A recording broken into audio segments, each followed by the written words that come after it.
The Incredible Hulk on 4K. I watched it. I'm going to tell you one thing about the Hulk. The Hulk was never one of those characters I thought that they really could ever really make a good movie out of. I saw bits and pieces of the Ang Lee Hulk movie, and I honestly didn't think it was that bad. I actually want to get that movie on 4K and watch it. I think a lot of people's problem with that movie is maybe it's a little too boring, and the way it's presented is like a comic book, which I admit that part of the whole thing is kind of dumb. But there's an argument where people always say, superhero movies are so great today. They're a lot better than they were even like 10 years ago. And in a way, I'm inclined to agree with that for one reason. There's fewer bad movies. But the difference was, though, when they make a bad movie, they would still make a really good movie. Like, some of those movies still hold up. I know people like to rag on the Spider-Man trilogy because they kind of lame and stupid, but they were lame and stupid when they came out. They haven't changed over time. They're the same movies that they were when they came out. And Blade wasn't as great as some people say it is. I still like that one. There's Batman 1989, Superman, the movie from 1979. Those movies are great. There's all kinds of movies that were great. Yes, there was fewer of them, fewer good movies, but the bad movies are interesting bad movies. Like Supergirl is such a disaster, it's kind of hard to even believe. Batman and Robin's the same thing.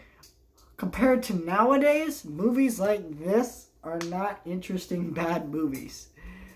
I want to own this movie because this is the only Marvel movie that will not show up on Disney Plus probably, besides, maybe the Spider-Man movies because they're made by Sony. So that makes sense to me. But this is not a movie I'm going to rewatch a whole lot. It's just kind of like, I want to eventually actually do want to own all the Marvel movies. This is just the one I felt like I need to get first because it was the cheapest, and it's one that, like I said, probably not showing up on Disney Plus. And I kind of want to review all the Marvel movies, and yes, even Captain, I don't even want to say it. I don't even want to say Captain Marvel. Oh gosh, yeah.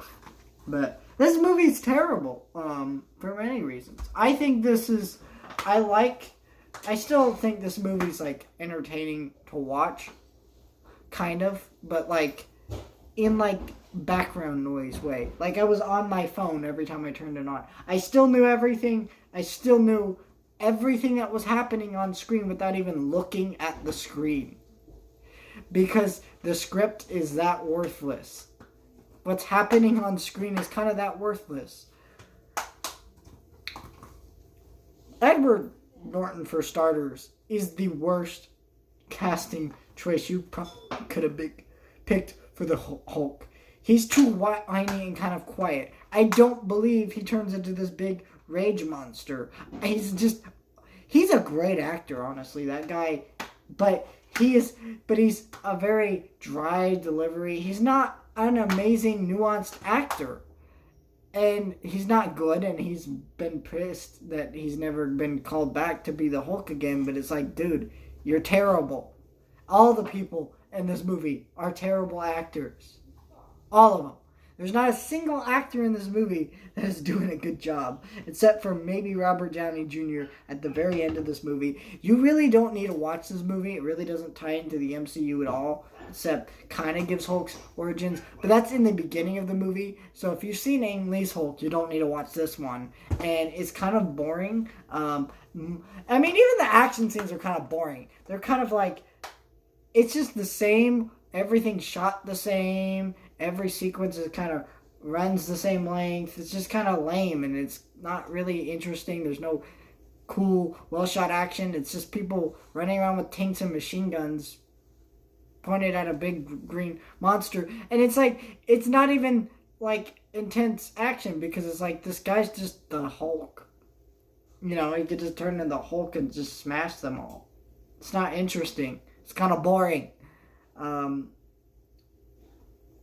The CG is just kind of like for 2008, which that's like 11 years ago. I can't even believe like that's 11 years ago at this point. It's all right. I mean, it's fine looking, but it's still like, really? Like, couldn't you done a little bit better than that? There's still good. There's still parts of it that are admirable. Like in the rain, it actually looks like he's wet, which some CG artists even nowadays don't even do that with movies and TV shows now, which is kind of like, ugh, lazy. You know, but it's still not good CG. Like, he doesn't even look like he's in the same shots as the people every single time he's in a scene. He's not even the Hulk that much. That's the problem with the other Hulk movie, too. He's not even really the Hulk that much. Because, I mean, everybody said the hardest part about making a Hulk movie is he doesn't want to be the Hulk. It's a guy trying not to be the character that you want to see. Which is like, I mean, that's kind of bullcrap because that's not how Hulk stories work in the comics, but okay. And there's really good ones like Planet Hulk, which was adapted, by the way, to make Thor Ragnarok. So that's why that is the most interesting Hulk we've gotten in a movie. Just saying.